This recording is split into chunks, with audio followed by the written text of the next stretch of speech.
have it started. Okay, great. Well, welcome everyone. I'm Kelly Haran. I'm a member of our community and programs teams here at Guidepost. I'm also a former 4th through 6th grade Montessori teacher, so I'm particularly excited about this webinar topic. And we're really pleased to have NextWaveSTEM as our presenters today. NextWave is a Chicago-based organization that develops curriculum, programming, and professional development for K through 12 students and educators. And like Montessori, there's a great emphasis on project-based and hands-on learning. So we have joining us today, Sugandhi Chugani. She's a NextWaveSTEM program manager, and she's also an Illinois State Certified Educator. And she's going to be presenting the DIY Marble Run, which I'll let her tell us more about in a minute. But you can also access the activity instructions later if you'd like. There's a handout that's attached to the invite where you RSVP'd, assuming you came to us through the family framework on elearning.guidepost.home.com. And we also have Jarrad McCarthy, who's the manager for school partnerships with NextWaveSTEM. And he's worked in the education space for almost 2 decades, focusing on curriculum and education technology. And he is passionate about STEM's ability to make creators, builders, and innovators. So welcome, and I'm going to turn things over to you guys. Thank you. Thank you. So as Kelly said, I'm Jarrad. I'm with NextWaveSTEM, and we are a startup here in Chicago that is we're on our 3rd year, and we work with schools really all across the country to bring STEM learning to the classroom, right? And like she said, as by way of the intro, we are really passionate about what STEM is able to do and how it can really spark curiosity. It can bring inquiry to the classroom and help kids really think about the future in a way that's really interesting. And what we're really hoping to do is build this next generation of doers, makers, innovators, thinkers, creators, and that's what STEM's about. It's really kind of the open-ended part of it. It makes it interesting, where you can kind of create the world you want to live in. And I think it aligns really nicely with Montessori, because for us, we talk about in STEM the 4 C's, which are collaboration, critical thinking, communication, and creativity, which is just, I think, the other side of the coin for a lot of what Montessori instruction and guiding is in the classroom, and really how kids can approach something like STEM in the context of the Montessori framework.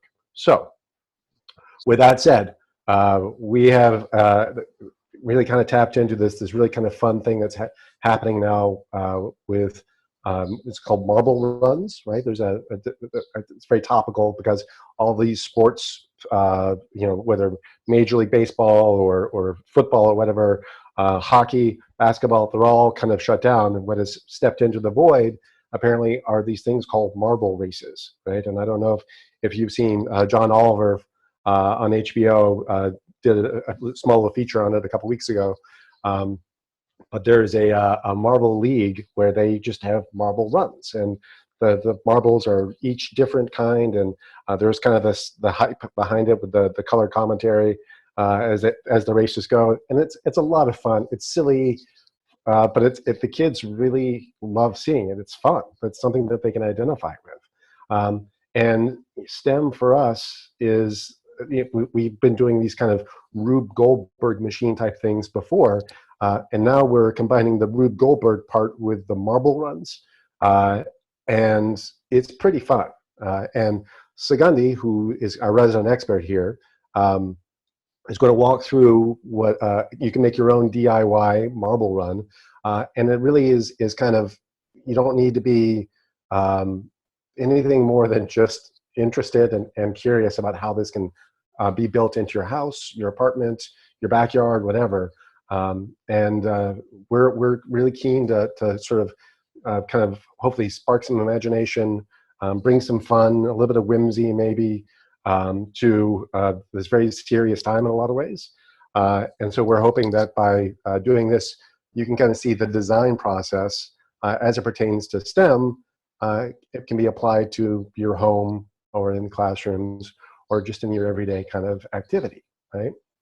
And this is what makes STEM kind of special. So without further ado, right, as I'm the world's worst hype man because I talk too much, but I'm going to turn it over to Sugandhi, and if you guys have questions, by all means, make yourselves heard and available. We'll do our best to answer them. This is kind of fun and silly, and the best thing I've done all day, probably. Yeah, please pop your questions in the chat. I forgot to orient everyone to that in the beginning, so we'll get to them afterwards.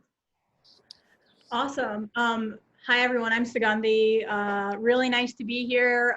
Like Jarrad is talking about, we're so excited to share the STEM activity with everyone. I'm going to be demonstrating this, and so if you'd like to follow along with with your families, with your children, by yourself, no judgment here. I had a lot of fun yesterday, kind of redoing kind of some of the work, and this is my daughter's room right now. She was sort of telling me to leave because I was in here like way longer than she expected. But yeah, feel free to follow along. If you have questions, you can either just speak up or you can drop them in the chat. And then hopefully Kelly or Kayla or Jarrad will, tell me about it and I can answer it on the fly. Awesome. So DIY marble run. The whole reason we're doing this is to get our kids to think like problem solvers, right? They probably already have that element in them. It's definitely something that's innate in us, but the more we can sort of cultivate and grow that, the more they'll think of themselves as creators, as innovators, as people who can sort of get through situations when they're difficult. So we want them to build this problem solving and solution oriented mindset from a young age. Like I was mentioning, I'm in my 6-year-old daughter's room. She and I worked on this yesterday. So this is what we came up with together. Probably took us like, I would say end to end 45 minutes because we were having a lot of debates about which thing to put and which direction and who gets to put this ball down the chute and stuff like that. So it definitely sparked a lot of creativity. So I today have not a marble, but a super ball because somebody misplaced the marble. So anything that's circular, that has this sort of like circular shape, spherical shape, that will work. And the other materials I'm going to use today are, I have regular tape. Some people like to use painter's tape, which is the sort of blue tape. That might be good for if you're going to do it directly on a wall or if you want to adjust it later, but this is fine too. Clearly, I'm not super concerned about what my going to look like after this, so I'm just going to use this. I also need scissors so I can cut some of the materials. And then I also have like a lot of different materials. So I'm going to be using part of my egg carton. This came out yesterday because we just got done with our paper towels. Lots of toilet paper rolls. That's another good one to have. And then I think I had a takeout box or two. So I might use that. And then also sort of, random scraps of cardboard are always good. This is from an LOL doll set that was presented to my daughter at some point. So I just sort of cut this up. I don't think she's going to notice. And then I also have, what is this called? It's this packaging material with the bubbles in it. Bubble wrap. Bubble wrap? Yes, thank you. I have bubble wrap as well. So this can also cushion the fall if we want to get there. So I'm just going to jump right into it, starting with my kickoff piece. So I really like to start with something kind of big as a first step to sort of see what happens. So this is the one that's created. Actually, you know what? Let me show you how the marble gets through. I have my Frozen 2 Anna Super Ball. So let me grab that. So this is the starting point, right? So I'm going to put it through. It's going to end up here. Awesome. So it ended up there. So in this design, what we did is that we have this egg crate. We have this sort of transparent takeout box over here. I think it's a salad box, actually. And then 3 rolls of the toilet paper inserts. And the reason we came up with 3, the reason we had to do 3 was because this was too open. And we had to find a way for the marble to get through. So then we put 3. There was a lot of debate as to how many we should put over here. And then over here, we actually have a slanted piece of cardboard inside this, which is why it is then able to lead into this cup, which kind of holds the marble. So as we're doing this with our kids, the first thing we want to remind them of is that we're going to be testing everything as we go. So the way a design engineer thinks is in this exact same way. You build something, you test it. If it doesn't work out, you fix it. Then you try it again. Then you test it again. So this is the whole process of design engineering. We're demonstrating this in a very simple way, but the whole concept is about testing, analyzing it, and then refining it. So I'm going to start with my piece here. I would like to make this a little slanted just to add some sort of fun definition to it. And so as you can see, I just have these 2 pieces of tape right here with this paper towel roll remainder. So I'm going to put my hand over here so I can catch it. So here's my marble. So right here, it works, right? So this works. No design adjustments needed. All right, my next piece is going to be the top of this egg carton. So I already cut out this part of it, like this, so that it can sort of fit on here. But to make it interesting, I want it to go like this, which means that I have to make sure that it's probably cut a little bit more so it fits perfectly into that base. And then I also want to make sure that this other side gets cut so that when it comes through it can actually go somewhere. Otherwise, it'll get stuck in there and then we have to get there. This actually happened yesterday. When I was doing this with my daughter, I think we put this one up and it stopped right here and we were like, oh, it stopped. So we had to take it off, talk about, okay, we need to think ahead a little bit. What would you anticipate? Excuse me. What are some things you'd anticipate? And so now that I have that learning from yesterday, I know I need to cut this bottom too so that the marble can come out. So I'm going to cut that. And then got my tape here. Sort of put this sort of kind of close here, overlapping.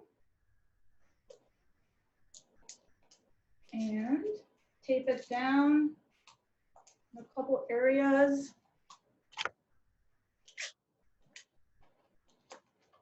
All right, there it is. So that should be good enough.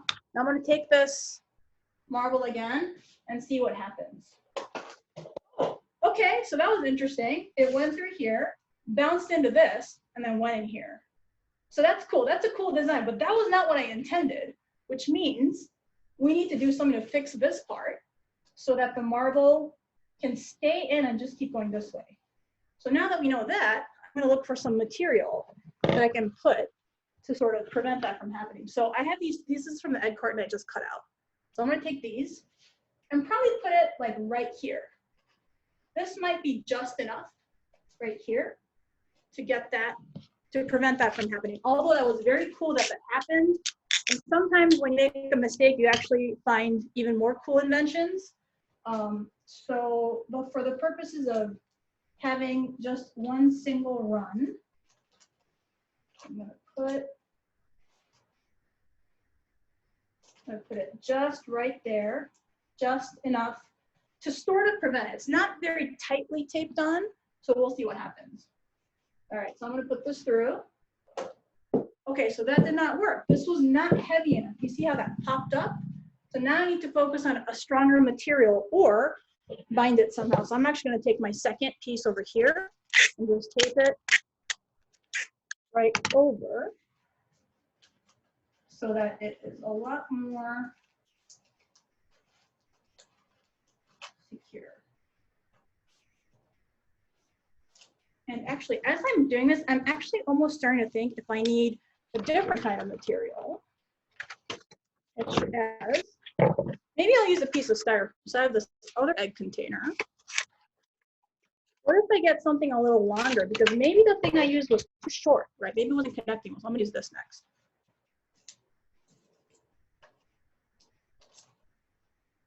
Put this, so I have my tape once again here, put it here, and then we're gonna sort of force this to bend a little bit to see if it can withstand the pressure of the marble coming through.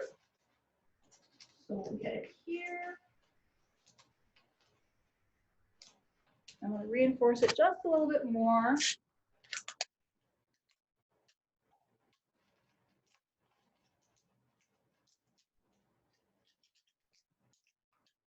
Okay. And you can probably anticipate that when something like this happened, when I was doing this with my daughter, we had a lot of debate about, okay, which material should we use here? How many pieces of tape should we use? Who's gonna cut the tape? Who has which roll? Who's gonna put the marble down? How many times do we test it to make sure it's actually working? Because sometimes when you do it once and it works, it's probably okay, but you wanna test it a couple times to make sure it's actually a viable solution. All right, let's see. Okay, so it worked, but it got stuck right here. because there was a piece of tape that was protruding. The tape was out here, so the marble got stuck, right? So now you have to make sure that your tape is sort of tucked in. Try that again one more time. Tape is sort of tucked in a little bit. Jiggle it out. Okay.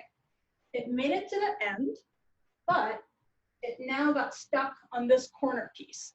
So now I have to take my scissors directly to the wall. Cut here. Okay. And you want to sort of make sure this, I want to make sure this part is still good. Looks like it might work this time. And this is the piece I just cut out, the bottom of this one, right? So it's just minor adjustments as you go. All right, let's see if it happens now. Okay, so this seems to be a little bit of an issue still, but at least it sort of made its way out here. So there's different ways to go about this. If you want to continue building this as is, knowing that this always needs a bit of a jiggle, you can. But if that continues to be something you want to focus on, then you would probably spend a lot more time here saying, okay, what if we use a different material? What if we actually cut this up as a piece of piping to put it through? That's another thing you can do. Or you could say, you know what, we're just gonna move on from here and maybe come back to it later when we have something that's a bit longer and that we're more excited about. So I'm gonna take that approach. If I jiggle here, it ends up here. So then my next item there, let's use a little toilet paper roll here. Maybe I'll go this way. So then, once again, this tape. And then I'm gonna connect this directly and go like this. All right. One thing that I do want to mention is that whichever size marble you're using, you want to make sure that once you tape your material, before you even tape anything, that it actually can go through.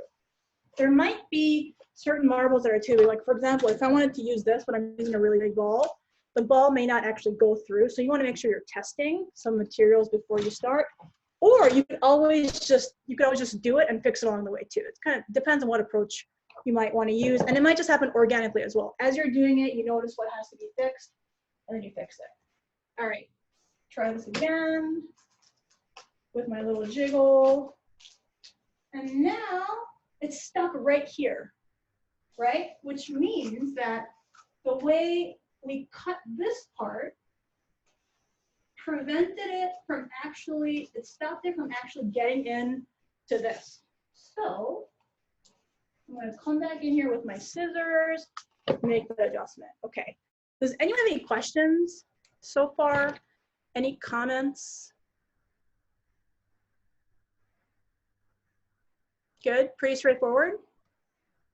Yeah, let us know in the chat if you have any questions. Awesome, cool. So let's get in here, do this. I think the other really good thing about this sort of activity is that it creates a very sort of productive dialogue between you and your child. My daughter's 6, I have a son who's 4. He really wanted to get in on this. He was like, when do I get to put the marble through this? When do I get to hold something? So there's a responsibility you can give any kid at any age that is aligned with their developmental age. I would not ask my 4-year-old to handle these scissors, but I might give him a pair of kitty scissors and be like, hey, can you cut the tape? Or maybe he's in charge of folding this in half and sort of testing to make sure that this lands softly. Like that's a role I could give him. Another role I would give him that we were doing yesterday is that he would be in charge of holding things as I would tape it. Another role we gave him is that we brought his little white chair here. And so he would stand and then be the one to do the tests for us. So we had him do that and look for the marbles when they went all over the floor. So there's a lot of different roles that you can give. And I think the best is when the kids sort of take it over and just kind of run with it. Then you know that you've had them hooked. I have a tendency to sort of want to get involved. And so I had to hold myself back yesterday of like, okay, let them just do it. Because otherwise I'll be the one, messing with this all day long. So there's many different roles for anybody who wants to get involved. There's also would you say, yeah. Oh, sorry, would you say 6 is a good starter age? Yeah, I think 6 is where you can sort of start to have those discussions about what it means to be a design engineer, what it means to solve problems. I think at that point they're ready to, they'll be asking you questions of like, why not this material versus this other material? So you'll be able to have that back and forth with them. But that's not to say that you couldn't do this with a younger child. You know, you would probably have the materials ready to go. The process might be a little simpler of, okay, let's take these 2-3 things and tape them on the wall together and try it out. Another great way to get kids involved is to have them decorate or design any sort of material that you have. So this is a really good example of get them some markers, get them excited, you know, get them involved in any way that sparks their own interest. And, you know, everybody knows their kid the best. So whatever it is that kind of sparks that interest from them is how you get them in.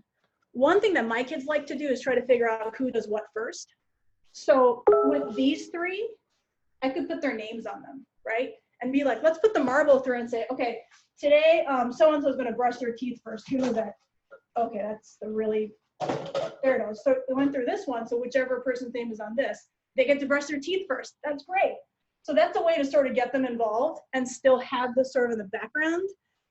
It's great. It doesn't have to be that everything is tightly tied to STEM, because this is already STEM. So any conversations you have around it, this is already a natural part of it.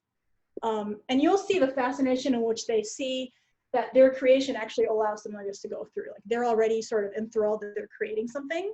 And the fact that in our case too, that this has stayed on the wall for over 24 hours and no one has ripped it off, it means everybody treasures this, right? No one is going near it. Everyone's just super happy to just be able to interact with it. So yeah, that's always a good indication. Okay, so I'm gonna put this toilet paper roll in here and then we'll test it out again.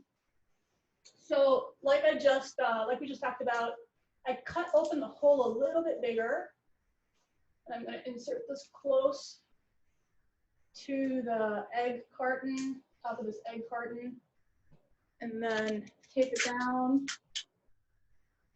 Sort of wondering if it'll get caught here or if it'll jump out of here. And that's another conversation you can have. What do you predict is going to happen, right? We know there's a bigger hole here than we really want, so let's see what happens.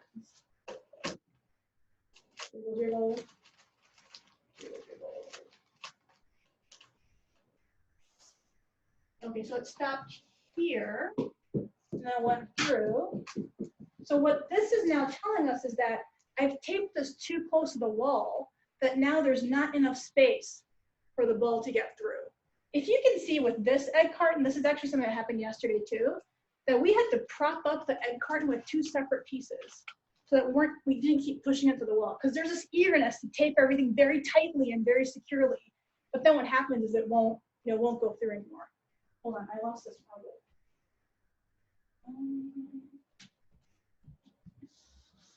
Okay, so marbles have been lost, which means I think is a natural conclusion to this experiment. But yeah, if anyone has any comments, has anyone been able to do this along with me? Would anyone like to share anything? It's a bit hard to tell because we don't have cameras on. Of course. But I did see in our RSVP section that some people were asking about supplies and things. So I think you might have some people following along. Would you mind defining STEM for people that may not know? Oh, absolutely, yeah. So STEM, so what it stands for is science, technology, engineering, and math. And STEM involves anything that has some sort of scientific test and analysis component in it. So you could argue that cooking is a form of STEM. If you're using some form of technology, like if you have an Instapot and you're cooking something and testing it and refining it and trying it out, that actually falls under STEM. It's kind of strange to imagine that, but cooking is all science. So that falls under STEM. Anything that involves kids creating things. So Legos, robots. If you have any sort of circuitry, there are these, I think there's a company that makes sort of intermediate circuitry for younger kids, which has, you build the circuit together and then a light flashes on, so that's STEM. Really anything that involves building, testing, analyzing, refining, that whole design process, that falls under STEM. Thank you. Yeah, absolutely. Are there ways to increase the level of difficulty and challenge if you have, an older elementary child or a middle schooler, and maybe you have siblings at different ages? I know you talked about if you have a really young child that might not be quite ready for all of the the design thinking about it, but could it help in have other roles? But what about older children? Yeah, that's a really good question. I think for older kids, you want to make sure that they have more say and more responsibility in the entire process. So they would be the ones, for example, sourcing the materials. They need to start a week ahead, right? Because this sort of stuff doesn't just appear out of nowhere. You got to be manning the recycling, getting that stuff together, planning out your experiment, even to finding like an appropriate space to do it. Like this is all the planning phase of it, so you could get them started there. I think in terms of the actual building, the more components you have and the more varied your materials are, the harder it becomes to tie things together. So you would encourage them, instead of building, this is just straight down. This is probably the most simplest, actually, directionally it's the most simple. If you do things which involve more of these crooked, or if you have run with, let's say, 2 divergent paths, that's another way they could start to design 2 different paths. I'm a big fan of different kinds of materials like the bubble wrap. So if they end up using a marble ball and they want it to stop somewhere, they would need to experiment with, okay, what does it mean if it stops on this versus if it stops on a piece of cardboard? So that sort of comes into it too. And when kids are really young, they are happy to sort of do this for a little bit and then walk away. For the older kids, we would want them to kind of test things out, experiment with different kinds of balls, for example, and then invite other people to kind of see what their experimentation looks like. So that's kind of their presentation of it as well. So I think there's so many avenues you could go in. It really depends on the interest of the child as well. I think creating a time-lapse video of something like this as you're doing it with your child could be super cool. Easy to share with your family as well, to kind of keep everyone a little bit occupied, but also it's just something fun to share. It'll bring a smile, I think, if you see like a 6-year-old kind of doing this over the course of half an hour, which is then shortened into 20 seconds. So, and with an older sibling there too, they could be the ones that film it. It could turn into a bit of a direction. I think you could do so much with it. I love that idea. What advice would you give to parents whose children might be a little bit resistant to science? That's such a good question. I would say that the parent just has to do it. Sometimes when a parent is just doing it instead of talking about it, there's a chance the kids will kind of wonder what's going on and try to get themselves involved. We sort of talk at our kids a lot, but I think when we sort of pull back and let them get involved without us pulling them into it, that natural interest has a lot more to show for than if we were like, hey, if you do this, I'm going to give you, this reward. That is, that's fine for many cases, but I think when it comes to this intrinsic interest or inherent interest, you want to sort of help cultivate that without sort of any sort of like forced measure. Mm-hmm. Makes sense. What about, I was thinking, with the pandemic, has that changed your approach as educators at all? I think you were already doing a lot of sort of online work, but just in thinking about this time and how parents are more involved in education and maybe will be going forward. Any thoughts about that? Mm-hmm. Jarrad, do you want to take this one? Sure. So I think that there's an aspect of what we're experiencing now, and this is really, I think, what Sugandhi is illustrating very well, is that STEM can happen kind of wherever, right? And it can be as simple as again, marble racing or this kind of track stuff that's happening, right? That she's building. It can be as simple as that. Or the other side of it is something that we focus on with a lot of our school programs are things like drones, robotics, 3D design and printing, coding. These are sort of emerging technologies, and they are in stark contrast to the almost Luddite charm of a marble track right here. But it can show you that you don't really need to do a whole lot to bring STEM learning to your child and help them with some guided instruction. Like how does then focusing on the process of building, design, and outcomes, right? And this can be as creative, really, as you want it to be. So whether a child is 5 years old or 15, they're still going to be able to take charge of this and really kind of explore their own curiosity. And for us as a company, that's really the name of the game, is we're trying to engage kids, get them to think, get them to build, become a more society of makers and doers than just sort of passive kind of passengers in their education, right? So we want them to be able to simply do more. And so for us, with the pandemic and the stay-at-home orders and quarantine actions, we've really focused on modifying our curriculum so that we can bring remote learning classes to students and kids. And so the idea is to be able to, through simulations, program and give direction to, building a robot or a drone or 3D design, but also taking it one step further to be able to actually have the equipment sent to a child and for them to participate in a small group, and they're building the robot with maybe their brothers and sister or their parent. And again, it becomes a much more of a process. And again, less of them being just a simple passenger in their educational journey, right? So we're trying to give as many options, as much flexibility as possible for young learners to go as deep as they want, or to have as much fun as they want. Or, the other side of the pendulum here is as simple and interactive as you want with something like this marble run. Thanks. Sure. We'd love to know in the chat if anybody has sort of done this along with Sugandhi, and if, what you experienced or challenges or how it went. So let us know, please. We have a very quiet chat. They're so busy building right now that they're like, don't talk at us. They can't stop to type. Yeah. Go ahead. Speaking of, the Montessori philosophy, I forgot to mention that I'm also a product of the Montessori system. My kids were part of it too, which is, I think, why we really enjoy this very hands-on sort of tactile stuff. Being able to manipulate things.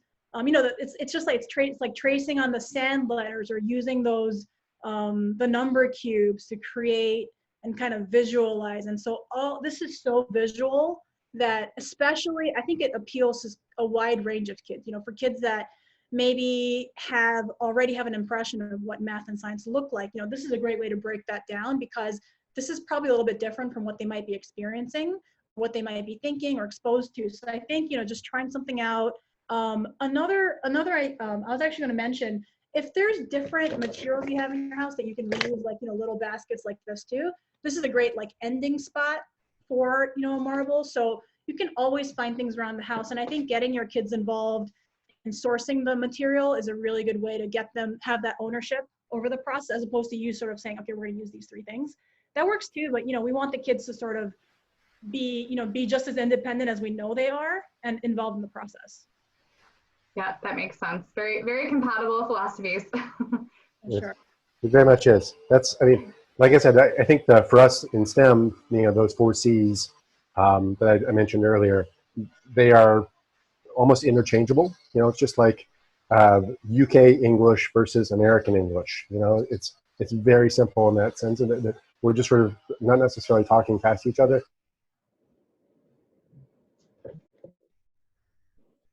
Oh, I think you're muted, Jarrad. Can other folks hear him? I think you just cut out for a bit. Okay. Yeah. Maybe you weren't. It might have just been a bad connection temporarily.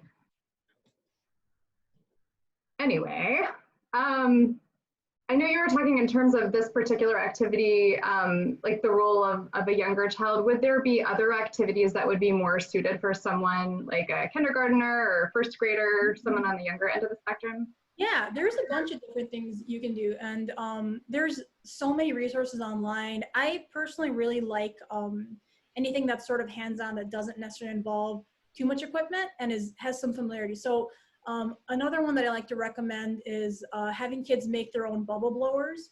So usually when you buy bubbles, it comes with its own blower, or maybe you have some at home. But one way to sort of really spark their curiosity, knowing that a lot of kids like bubbles and are excited to do bubbles, especially at the younger ages, one thing you could do is find different materials to create that bubble blower. So in our case, we picked 3 different kinds of cups. One was styrofoam, one was plastic, one was a paper cup.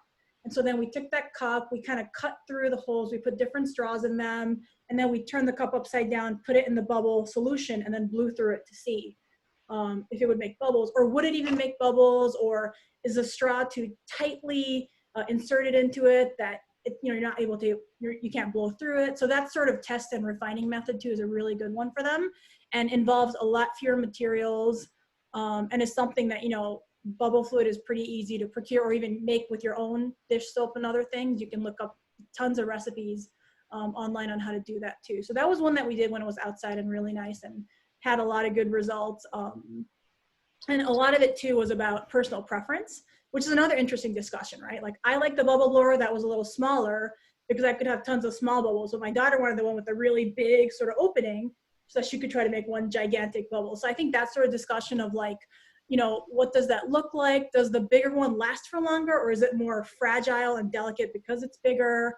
What does that mean, from a chemistry standpoint? I mean, I think you can go in as deep as you want, but also keep it as simple as you need to just sort of spark the kids' interest and feel good about, I think, how you're spending time with them, and feel productive about that too, because that can be a big challenge right now with, everyone's kind of pulled in such different directions that quality time starts to get diluted, I think. But if you can carve out 15 minutes to do something like, like this, or a bubble maker, or all sorts of other small experiments, I think you'll probably feel good about it too, as a parent, that like you're actually, getting a little bit hands-on with them, even if you're maybe someone who never really did that before.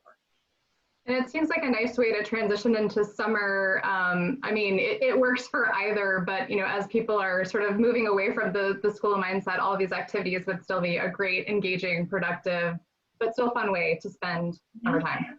Absolutely. And I think the benefit of these sorts of activities is that they're sort of one-off activities. You do it and you're sort of done with it. The other way to think about STEM is to have something that sort of builds and grows. So you start them off with something small, you sort of review what's been done previously, you sort of help them build and grow through that. And I think what we do at NextWaveSTEM sort of supports that sort of mentality of, we take their prior learning, we activate that, we then sort of build it into something that's more of a long-lasting and in-depth sort of approach to STEM. And so all of these one-off activities prepares them for that next step, which is a natural step in learning of, you have knowledge that you've previously acquired, you then build on that, you then recall that knowledge, build on that. And that's sort of how best case scenario of school would work. And our classes that we offer online, I think they do a really good job of activating that knowledge and then building on it, and then keeping kids super engaged as well. Yeah. I often hear 21st century skills and STEM paired in the same sentence. What kind of skills would you say those are? Good question. Well, I think that there's a lot of consideration given towards, again, those 4 C's that I was talking about: the critical thinking, the collaboration, the communication, the collaboration. These are kind of part and parcel to, and these are in a way sort of soft skills, right? They're not, there's no standardized test that kind of builds this out. It's really more about, again, how do we work together, even though what we're finding now, I think, is how much we don't need necessarily the office, and more about how are we working from home with our families, right? So this is a great example of those soft skills coming into play. So we're talking about, again, how critical thinking becomes a part of the future skill set that kids need to have for them to be successful. The same thing with the creativity, same thing with the communication and collaboration, right? They're going to be working together with somebody. They're going to need to be able to articulate their thoughts and ideas and feelings. They're going to need to be able to assess their own work that they're doing in a regular way. And they're also going to need to be kind of outside of the box thinkers, right? And that's where the creativity comes into it. And so for 21st century skills, these are just kind of, I don't want to say it's an umbrella term, but that's really kind of what it is in terms of helping kids who are on whatever path they are on, whether it's a career path or college path. These are the kind of necessary ingredients for them to be successful in this new economy that we're kind of stepping into in this future. So, STEM is really kind of at the heart of it. And I think it's fantastic that, kids really from the earliest ages have the ability to start on this and really take charge of their learning in a way that I really hadn't considered until I got really this close to it, and really started to see how it plays out and all the different directions that kids can go with this. As Sugandhi said, that either as just a one-off activity, something that they can do on their own, something they can do with others, to something more involved and collaborative, and more complex, right? And so this is really one of those neat things to do that can really take shape over the course of an afternoon or over an entire summer or longer. Great. I'm checking our chat here. We'd love to hear from you if anybody has any questions. But if not, I guess I'll turn it back to you to see if you have any parting words, and we can close out. Yeah, so I mean, like I said, we have programs that are in schools already. We have fantastic, amazing curriculum that really teachers can integrate into the classroom, help them bring more STEM learning into play. So we think that this integrates really well with Montessori. We've been doing this with Montessori schools already, so we know how to customize what we're doing to kind of meet those needs. And the idea that our remote classes are really there for kids who want to continue to explore and continue to create and continue to build and continue to have fun. And the opportunity to engage with other kids who are like-minded. That's the thing that I take the most heart from, is that right now, when my son's in isolation with at home, and he misses his friends, and the best and easiest opportunity for him to meet other kids who are like him are in these kind of settings. So we think that there's a lot to be gained by kids working together and finding their tribe, so to speak, through something like STEM. Great. I do have a question from Steph. She asks, are there any specific websites for Montessori learning and STEM that you recommend for younger kids in kindergarten and younger? I know on your site, NextWaveSTEM.com, you have some courses and programs listed there. Also on our site, elearning.guidepost.home, if you go into the elementary family framework section, we also have sample lessons and activities that are STEM related, as well as this activity that's posted there. Yeah, and I think that there's a lot of other outside material and resources that are available. Everything from like here in Chicago, the Museum of Science and Industry is a great partner to the community at large, but it certainly extends outside of Chicago, and we think that there's a great way to reach out to those kind of institutions. There's also again a ton of content out there. There's if you're on Twitter, there's a guy called Daily STEM, essentially, and he has just more activities that are STEM related than you can shake a stick at. You could do one every day for the summer and still not get to the other side of it. So it really does come down to like what you're interested in and how much you want to take on. And really kind of identifying the activities that work best for you and your child as you guide them through this. This is what oh, go ahead. Sorry, I keep interrupting you. So this is the book, sort of the book that I've been relying on, Curious Kids Science book. Not a NextWaveSTEM product, but definitely something that is a great way to get kids sort of ready for that level of learning. This has the marble run in it. I basically lifted it from that and a bunch of different sources. So yeah, I think it's definitely worth checking out. I think, actually, can I show you one last thing? So yeah, I built this last piece. Can you see it? Yeah. So down here, this is the last piece I built. I actually built a little slope within this and a hole right here in the hopes that it'll come down, but it might just jump out. So just want to test it out real quick and the final. So it worked, which is awesome. And now I've lost that again. But yeah. So as you can see, I couldn't stop building it even while Jarrad was talking. So I hope this also sparks the same level of interest in at least a couple of the kids that participated today. I think we had another question that trickled in, so I'll make sure to include it. What's the earliest you believe a child would have understanding and it would be logical to introduce your child to STEM activities? We sort of touched on that earlier, but. I think pre-K is completely appropriate. And again, you can make it as simple as paper airplane design, right? Like, and testing it out, like, you know, so, and, you know, so it's what does this design look like compared to this one? Which one will fly farther? You know, it's, and there's a part where, and again, like, this is sometimes a discussion of STEAM versus STEM, which is involving the arts in STEM and how it kind of ties together. But again, like, you can have the kids who are, it's as simple as folding. And, you know, if you start to model what your airplane looks like and how they can follow the steps, this becomes a very process-driven iteration of STEM, right?